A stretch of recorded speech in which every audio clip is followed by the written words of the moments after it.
Ruto anapoenda katika mlima amepata wafuasi huko Laikipia, tumeona Nyahururu na hivyo, na watu wengi wanasema Rigathi Gachagua alikuwa anajifanya ati mlima imetereza, na sasa Ruto ameingia katika mlima na anatamba.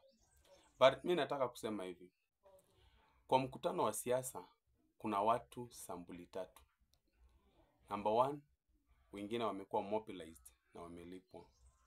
Number two, kuna wale watu tu wanafuata rais kwa utukufu tu. Unajua rais ako tu na utukufu wake, president. Watu wanakuja tu kuona president. Yaani wako tu na maybe some of them hawajai muona akiwa president. They just come to see president.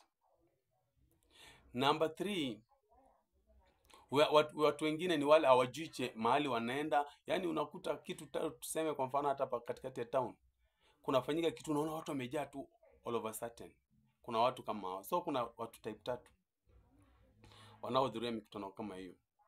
Na sio kila mtu mwenye anahudhuria mkutano wa siasa yako ati sasa ni mfuasi wako, hapana. Raila alipokuwa anaenda Mount huko mlima, alikuwa na ufuasi mkubwa sana. Na tukaamini kwamba nusu ya mlima uende kapigia nani? Raila kura. But wakati wa balloting ikakuwa ni different. So mimi nitaka niwaambie hawa watu ambao wanakejeli Gachagua, tell them to wait, to hold their horses, because mkutano wa siasa kama huu kuna mambo mengi, and we don't expect.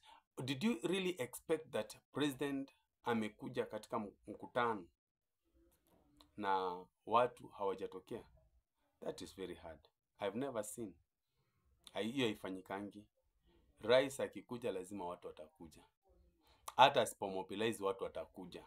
Kwa sababu watu wanakuja kuona what is the president going to tell us. People have a lot of expectations with the presidency. Therefore, let us wait and see.